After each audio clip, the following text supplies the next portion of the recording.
Welcome to Freative Friday. Mark Donnolo here, Art School MBA and CEO of Sales Globe. And it's that day of the week we get to try our hand at logic-driven, creative problem solving. And this week I want to continue our conversation about a fast-moving topic, which is AI for sales. And the goal of our conversations, which I'm calling AI or You, is not to review all the new developments in AI, but is to help you to think through the human and AI relationship and how you can increase your asset value and build your future and your organization's future in a world where AI exists and it's going to play a significant role. So as I've said before, we want to help you invest in that one personal asset you have that can't be AI'd, which is your human ability to creatively solve problems today. So today I want to talk about a super critical skill for problem solving to build as part of your human asset. And I'm going to begin with a question, which is, what is one of the most important ways that you can get insight for your problem solving? Is it analytics? It's before that. Is it maybe research? No, it's before that. It's questioning. So we talked about the art of listening last time. Now we're going to talk about the art of questioning, because if we're not asking good questions, we're not going to be getting good information to even listen to. So I want to share with you my story vision method to help you build your personal asset of questioning. Because without effective questions, we don't solve the right problems. We can end up going in the wrong direction. We don't get the information we need, or it doesn't even matter if we're listening because we're not getting good information. And we don't have the insight we need to start doing our research or to explore further or to generate idea options. And with AI, if we ask the wrong questions, what do we get? Right, we get a mix of information or even junk, and we can get the wrong answers. And AI will convincingly tell us it's the right answer, and it'll give us all the backup to support it. But it's still the wrong answer because maybe we asked a bad question.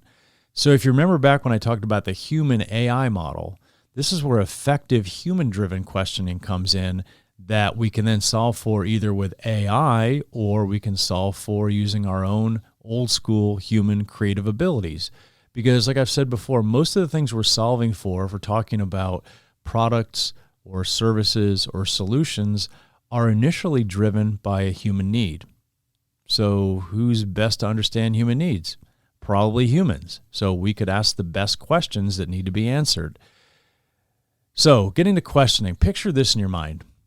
You're in a room at a social event and you're talking with someone and you're just struggling with what to talk about. You're struggling with what questions to ask, or you don't want to be trite with what you're asking. And being a reformed introvert myself, I had this problem for years. I used to hate social events, especially business social events, because I felt like I was forced to make conversation when I didn't really know what to make conversation about. And I would have rather sat in my hotel room and worked on a spreadsheet than stand around at that 6 p.m. cocktail reception forcing myself to have conversations. So for we introverts or reformed introverts, why is that? Well, one of the reasons is you don't know why you're talking to that person, or you don't know what you want to learn, or you don't know anything about that person, even though they might be fascinating, or we don't know what we might even learn from them, or we don't have a way around thinking about how to learn from that person. And a similar thing can happen in meetings in our work. We go through the motions of listening to people or what they're saying and what the presenter is saying, and we observe what we happen to see. And we ask some perfunctory questions. And when we look back at the meeting, if we even look back on the meeting, we don't come out with quality insight. And we might not even think about it. We just stay in the shallow end of the questioning and insight pool. Sometimes before an interview or a visit, if I'm with a client and we're working together, I'll ask them the question, what do we want to come out with from this interview? What do we want to come out with from this plant visit or this store visit? And it's surprising the number of times they don't have a clear answer. They haven't thought through it, and they'll just end up coming out with whatever appears or whatever they happen to notice. Why is that? Well, one reason is they're not good at asking questions. And a few reasons that we're not good at asking questions is because we're not clear about what we're solving for, like what the big challenge question is that we need to learn about and what this conversation has to do with solving this challenge question. Or we don't know what we're looking for. We're just kind of grazing around and we'll notice whatever we happen to notice. or we don't have a good, reliable way to think about questions and think about how to structure our questions.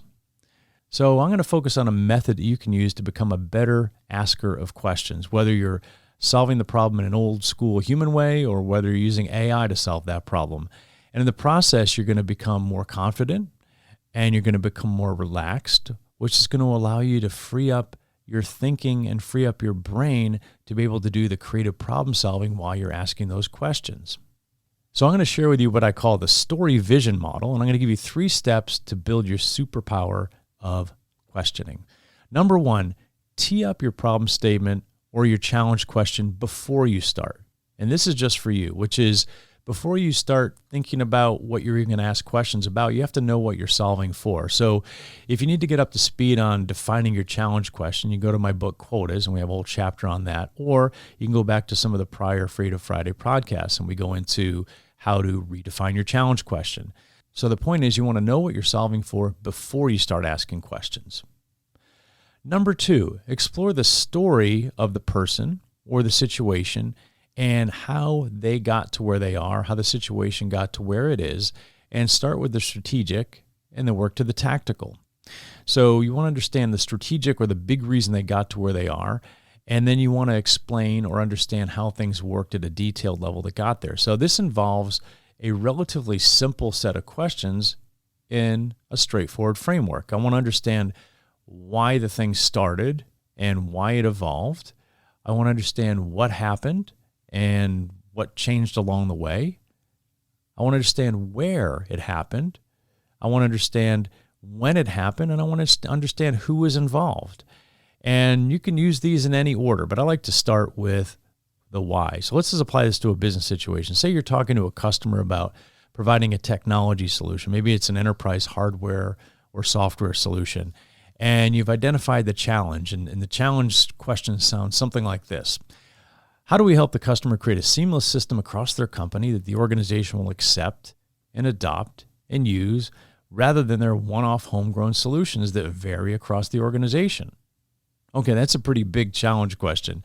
So that's a big one to solve for. So you learned some things about the company already. You've learned about some acquisitions the company did, and you think that might give you some insight and impact what you're solving for.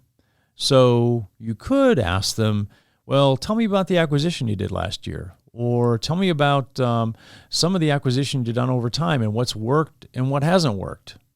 I always love that cliche, what's worked and what hasn't worked. That's kind of like teeing it up and putting it right back in the customer's lap and asking them to solve for it. So these are things you want to avoid. These kind of questions will give you answers, but are they going to give you the answers that you need? Possibly, maybe not. It's kind of random. So let's try the story vision model. I want to share with you how this would work. So these questions can come in any order. Like I said, I like to start with the why, which is why did the company pursue these acquisitions or a particular acquisition? What was the reason behind it? How was it done? Were they integrated together with the acquiring company, or were they bolt-ons? Did they operate separately? Who was involved? Were you involved? Was the CFO involved? Was the management team involved? Who on the management team? What happened? What impact did that have on the technology we're talking about now with you? What was the financial result? When did it all happen? Wow, 10 acquisitions in 3 years? And where were the acquisitions? And then maybe you go back to the who and the why as you're learning more. And then you get into some of the tactics behind what happened during that whole situation. So you can see you're working across a framework for the story, and you're getting a well-rounded understanding of what you need. And you've taken the pressure off of coming up with the questions as you go, and you're following a complete process. And so you can stay with the framework, or you can head off in different directions and come back to the framework as necessary based on the information you're getting. And number 3, explore the vision of the person or the situation and what it would look like in the future. This is the question of what does success look like? And again, you can work from the strategic to the tactical. I like to put a time frame to it as well. So when you talk about the vision, what things need to look like, is that going to be over the next year or the next 3 years or the next few months? And then you get to the tactics to explain how that's going to happen. So I like to keep the same basic structure. So why should it be that way? What needs to happen? when's it going to happen and who's going to be involved and how's it going to happen and where's it going to happen. So same basic framework. And you can use the story and the vision questions interchangeably. So if somebody's telling you the story about a situation, they may also at the same time talk about what the vision looks like for the future. So you don't have to force the story first and the vision second. The idea is that you want a framework that's easy to use and easy to navigate to free up your thinking behind how you can do your creative questioning, your creative thinking as you're going. So think about the story vision framework kind of like the choreography as you dance through your questioning to make sure you're being complete and you're being smooth and you're doing it gracefully. So this is going to give you the information you need to do your problem solving as the next step, whether you feed that to AI or you do it human old school and use your own creative problem solving skills. So use the story vision method to build your art of questioning as your personal asset and give it a try today. Try it out for the first time and do it in your Freative Friday and every day.